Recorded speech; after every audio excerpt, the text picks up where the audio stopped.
ਅੰਮ੍ਰਿਤਸਰ ਦੀਆਂ ਫੁਲਕਾਰੀ ਔਰਤਾਂ ਨੇ 19 ਅਕਤੂਬਰ 2023 ਨੂੰ Indian academy of fine arts Amritsar ਵਿਖੇ ਬ੍ਰਹਮਾ ਕੁਮਾਰੀ ਸਿਸਟਰ ਜਯੰਤੀ ਦੀ ਵਿਸ਼ੇਸ਼ਤਾ ਵਾਲੀ ਰੂਹਾਨੀ ਤੌਰ ਤੇ ਭਰਪੂਰ ਸ਼ਾਮ ਦਾ ਆਯੋਜਨ ਕੀਤਾ ਗਿਆ। ਸਮਾਗਮ ਦੀ ਖਾਸ ਗੱਲ ਇਹ ਸੀ ਕਿ 2023-24 ਲਈ ਫੁਲਕਾਰੀ ਦੇ ਸੰਸਥਾਪਕ ਪ੍ਰਧਾਨ ਪ੍ਰਨੀਤ ਬੱਬਰ ਅਤੇ ਫੁਲਕਾਰੀ ਦੀ ਪ੍ਰਧਾਨ ਆਰਤੀ ਖੰਨਾ ਦੀ ਮੌਜੂਦਗੀ ਵਿੱਚ ਸਤਿਕਾਰਯੋਗ ਮਹਿਮਾਨ ਸਿਸਟਰ ਜਯੰਤੀ ਦੁਆਰਾ ਬਹੁਤ ਉਮੀਦ ਕੀਤੀ ਗਈ ਫੁਲਕਾਰੀ ਵੈਬਸਾਈਟ ਦੀ ਸ਼ੁਰੂਆਤ ਕੀਤੀ ਗਈ। ਨਵੀਂ ਲਾਂਚ ਕੀਤੀ ਫੁਲਕਾਰੀ ਵੈਬਸਾਈਟ ਸੰਸਥਾ ਇਸ ਦੇ ਵੱਖ-ਵੱਖ ਸਮਾਗਮਾਂ ਦਾ ਉਦੇਸ਼ ਔਰਤਾਂ ਨੂੰ ਸਮਾਜਿਕ, ਸੱਭਿਆਚਾਰਕ ਅਤੇ ਆਰਥਿਕ ਤੌਰ ਤੇ ਸਸ਼ਕਤ ਬਣਾਉਣ ਲਈ ਅਤੇ ਸਮਾਜ ਨੂੰ ਵਾਪਸ ਦੇਣ ਲਈ ਸਮਰਪਿਤ ਇਸ ਦੇ ਪਰਉਪਕਾਰੀ ਯਤਨਾਂ ਬਾਰੇ ਇੱਕ ਵਿਆਪਕ ਸਮਝ ਪ੍ਰਦਾਨ ਕਰਦੀ ਹੈ। ਭੈਣ ਜਯੰਤੀ ਬ੍ਰਹਮਾ ਕੁਮਾਰੀ ਦੀ ਵਧੀਕ ਪ੍ਰਸ਼ਾਸਕੀ ਮੁਖੀ ਵਿਸ਼ਵ ਦੀਆਂ ਸਭ ਤੋਂ ਵੱਡੀਆਂ ਅਧਿਆਤਮਿਕ ਸੰਸਥਾਵਾਂ ਵਿੱਚੋਂ ਇੱਕ ਮੁੱਖ ਤੌਰ ਤੇ ਔਰਤਾਂ ਦੁਆਰਾ ਅਗਵਾਈ ਕੀਤੀ ਜਾਂਦੀ ਹੈ। ਉਹ ਅੰਤਰਰਾਸ਼ਟਰੀ ਤੌਰ ਤੇ ਅਧਿਆਤਮਿਕ ਬੁਲਾਰੇ, ਲੇਖਕ, ਦੂਰਦਰਸ਼ੀ ਅਤੇ ਸ਼ਾਂਤੀ ਲਈ ਦੂਤ ਵਜੋਂ ਜਾਣੀ ਜਾਂਦੀ ਹੈ। ਸ਼ਾਮ ਦਾ ਕੇਂਦਰ ਬਿੰਦੂ ਭੈਣ ਜਯੰਤੀ ਦਾ ਜੀਵਨ ਦੇ ਇਮਤਿਹਾਨਾਂ ਵਿੱਚ ਮੁਹਾਰਤ ਹਾਸਲ ਕਰਨ ਤੇ ਰੂਹਾਨੀ ਅਤੇ ਡੂੰਘਾ ਭਾਸ਼ਣ ਸੀ, ਜਿਸ ਨੇ ਫੁਲਕਾਰੀ ਦੇ ਮੈਂਬਰਾਂ ਨੂੰ ਰੋਸ਼ਨ ਅਤੇ ਜਾਦੂ ਕਰ ਦਿੱਤਾ। ਉਸ ਦੇ ਸਿਆਣਪ ਦੇ ਸ਼ਬਦਾਂ ਨੇ ਸਰੋਤਿਆਂ ਨੂੰ ਤਾਕਤ ਦਿੱਤੀ, ਉਹਨਾਂ ਨੂੰ ਨਵੀਂ ਤਾਕਤ ਅਤੇ ਸਪਸ਼ਟਤਾ ਨਾਲ ਜੀਵਨ ਦੀਆਂ ਚੁਣੌਤੀਆਂ ਦਾ ਸਾਹਮਣਾ ਕਰਨ ਲਈ ਤਿਆਰ ਕੀਤਾ ਗਿਆ। ਸਮਾਗਮ ਨੂੰ ਹਾਜ਼ਰ ਸੰਗਤਾਂ ਵੱਲੋਂ ਭਰਵਾਂ ਹੁੰਗਾਰਾ ਮਿਲਿਆ। ਇਸ ਮੌਕੇ ਵਿਸ਼ੇਸ਼ ਮਹਿਮਾਨ ਵਜੋਂ ਅੰਮ੍ਰਿਤਸਰ ਦੱਖਣੀ ਹਲਕੇ ਤੋਂ ਵਿਧਾਇਕ ਚੀਫ ਖਾਲਸਾ ਦੀਵਾਨ ਦੇ ਮੌਜੂਦਾ ਪ੍ਰਧਾਨ ਅਤੇ ਉੱਘੇ ਸਿਆਸਤਦਾਨ ਡਾਕਟਰ ਇੰਦਰਬੀਰ ਸਿੰਘ ਨਿੱਜਰ ਮੁੱਖ ਮਹਿਮਾਨ ਦੇ ਤੌਰ ਤੇ ਪਹੁੰਚੇ। ਇਸ ਸਮਾਗਮ ਵਿੱਚ ਫੁਲਕਾਰੀ ਦੀ ਪ੍ਰਧਾਨ ਆਰਤੀ ਖੰਨਾ ਅਤੇ ਉਸ ਦੀ ਸਮਰੱਥ ਮੈਨੇਜਿੰਗ ਕਮੇਟੀ, ਜਿਸ ਵਿੱਚ ਫੁਲਕਾਰੀ ਦੀ ਮੀਤ ਪ੍ਰਧਾਨ ਸ਼੍ਰੀਮਤੀ ਸ਼ੀਤਲ ਸੋਹਲ, ਸੰਯੁਕਤ ਸਕੱਤਰ ਸ਼੍ਰੀਮਤੀ ਸੀਮਾ ਮਹੇਸ਼ਵਰੀ ਅਤੇ ਸ਼੍ਰੀਮਤੀ ਰਾਖੀ ਸੇਠ, ਜੈਟ ਖਜ਼ਾਨਚੀ ਸ਼੍ਰੀਮਤੀ ਪਾਇਲ ਮਹਿਰਾ ਅਤੇ ਰੂਬੀ ਬੱਤਰਾ ਸ਼ਾਮਲ ਸਨ। ਇਸ ਮੌਕੇ ਤੇ ਭਾਗੀਦਾਰੀ ਉਹਨਾਂ ਦੀ ਸਰਗਰਮ ਵੇਖੀ ਗਈ। ਪ੍ਰਧਾਨ ਆਰਤੀ ਖੰਨਾ ਨੇ ਪ੍ਰੇਰਨਾਦਾਇਕ ਅੰਦਰੂਨੀ ਪ੍ਰਤੀਬਿੰਬ ਅਤੇ ਸ਼ਾਂਤੀਪੂਰਨ ਅਤੇ ਸਮਝਦਾਰ ਜੀਵਨ ਯਾਤਰਾ ਸ਼ੁਰੂ ਕਰਨ ਲਈ ਅਜਿਹੇ ਸਮਾਗਮਾਂ ਦੀ ਮਹੱਤਤਾ ਤੇ ਜ਼ੋਰ ਦਿੱਤਾ।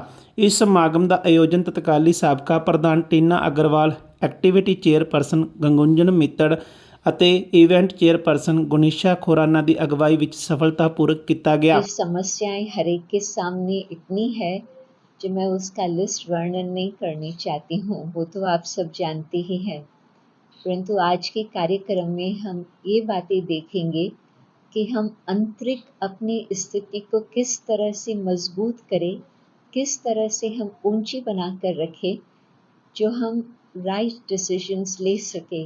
जब कोई समस्या आती है उस समय यदि हम घबरा जाते हैं तो फिर तो और ही समस्या बढ़ने की संभावना है। परंतु यदि हम उस समय अंदर की स्थिति को, शांति का हम अपना अनुभव करके फिर परमात्मा की याद के द्वारा हम निर्णय लेवें, तो जो हम डिसीजन लेते हैं उस समय उसमें अवश्य कुछ भला ही होगा, कुछ कल्याण ही होगा।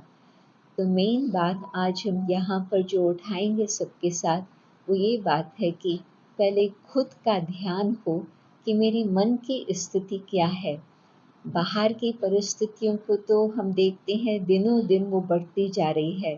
बेशक कितनी भी टेक्नोलॉजी है, कितने भी हम इंटेलिजेंस में बढ़ते जा रहे हैं, परंतु अंदर की स्थिति का यदि ध्यान नहीं है तो हम देखते हैं कि हम वैल्यूज़ के बिना जो काम करते हैं उसमें कहाँ न कहाँ हम राइट डेस्टिनेशन पर नहीं पहुंच पाते हैं।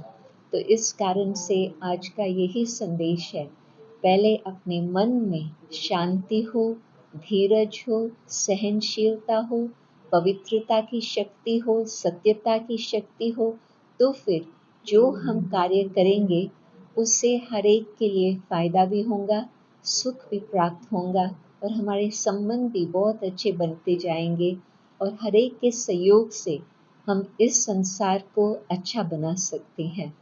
क्योंकि हर एक चाहता है कि न सिर्फ मेरा जीवन सुखी हो परंतु कुछ संसार के लिए भी करें। परंतु यदि अपनी अंदर की स्थिति ठीक नहीं तो हम संसार के लिए कुछ नहीं कर पाते हैं। तो ब्रह्मा कुमारी के पास एक मंत्र है, When I change, the world changes also। जब हम खुद पर ध्यान देकर के अपनी स्थिति को श्रेष्ठ बनाते हैं तो हम कुछ संसार का, न सिर्फ कुछ परंतु हम बहुत कुछ संसार के लिए कर पाएंगे। ये है संदेश। दीदी, सवाल ये था कि जो मिशन है इसका ध्येय क्या है, क्योंकि एक तो ये दूसरा जो आपने बातें बोली वो विदाउट गाइडेंस पॉसिबल नहीं है। कुछ चीज़ें आदमी जो है वो भटक जाता है, कुछ चीज़ें सीधे नहीं हो सकती। जी तो पहले तो इस मिशन का ध्येय क्या है जी और दूसरा इसको गाइडेंस कैसे ली जाए जी ताकि उस ढंग से जिसमें आपने बोला है उसमें सही ढंग से उसको प्रॉपर जी इम्प्लीमेंट किया जा सके। ठीक है, बिल्कुल ठीक।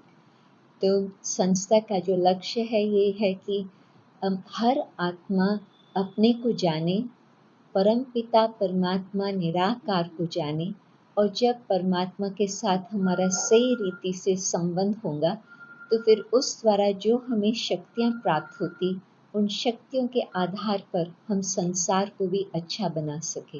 ये है हमारा लक्ष्य। जी, और गाइडेंस जो मिलती है, पहले तो हम कहेंगे कि कुछ सब्जेक्ट्स है जिसकी जानकारी बहुत ही आवश्यक है। आत्मा क्या है, परमात्मा कौन है, कर्म फिलॉसफी क्या है, मेडिटेशन क्या है। तो ये जब बातें हम समझते हैं तो फिर उस आधार पर हमें बहुत सारे प्रश्नों का उत्तर प्राप्त हो जाता। परंतु उसमें भी जो हर रोज़ स्पिरिचुअल स्टडी की जाती है तो हर रोज़ उसमें गाइडेंस होता है। मेरा एक सवाल है, सोशल मीडिया काफ़ी तेज़ी से आगे बढ़ रहा है। फुलकारी वेबसाइट संगठन ने जो महिलाओं के उद्धार के लिए इनिशिएटिव किया, उसको कैसे देखते हैं आप? अम, माताएं इतना सेवा करनी चाहती है, परंतु कई बारी माताएं खुद अपने आप को भूल जाती कि मुझे अपने लिए क्या करना है। तो आज मैं ये भी बात ज़रूर सुनाएंगी कि अपने लिए भी थोड़ा समय निकाल करके साइलेंस की शक्ति अपने में भरें, तो उस आधार पर फिर जो इतनी सुंदर सेवाएं चल रही है उसमें उनको और भी बल मिलेगा। देखिए इतनी जो अभी बहुत से देशों में लड़ाई चल रही है, ऐसा कहा जा रहा है कि विश्व युद्ध के आसार बने हुए हैं। तो इसको अगर स्पिरिचुअली देखा जाए तो उसमें क्या मैसेज है या इसमें क्या गाइडेंस दी जा सकती है जिससे कि ज़्यादा से ज़्यादा इसको हम रोकने में सहायक हो सकें? घड़ी अनुसार विश्व की घड़ी हम कहेंगे कलयुग है, और कलयुग की भी अंतिम घड़ियां चल रही है। जब कोई अति आती है उसका अंत भी होता और नए सिर फिर आदि भी होती। तो कलयुग रात जाने वाला है और सतयुग दिन आने वाला है, हम ये मानते हैं। परंतु सतयुग तब आएगा जबकि मनुष्य आत्माओं के मन की वृत्ति में कुछ परिवर्तन हो। तो इस कारण से हम कहेंगे कि परमात्मा के साथ हमारा इतना सुंदर संबंध बना रहे जिससे हमें वो शक्ति मिले जो हम अपने जीवन में सुधार ला सके। तो हम ये मानते हैं कि ये सब कलयुग की अंतिम घड़ियों की निशानी है, परंतु इसके बाद दिन अवश्य आएगा। रात सदा नहीं चलती है, रात्रि के बाद फिर अंधियारी रात के बाद फिर दिन सोचरा अवश्य आता। तो ये है वो ट्रांजिशन पीरियड। तो हम अभी कलयुग से सतयुग में जा रहे हैं। तो इसमें हम क्या लोगों को क्या आप संदेश दें? हम कहेंगे कि आप अंदर में अपनी स्वच्छता बना के रखो, अंदर में सत्यता धारण करो, अपने जीवन को श्रेष्ठ बनाओ। तो जो हम मन वचन कर्म को इतना श्रेष्ठ बनाएंगे, अवश्य सत्युग जल्दी आएगा। I think thank you.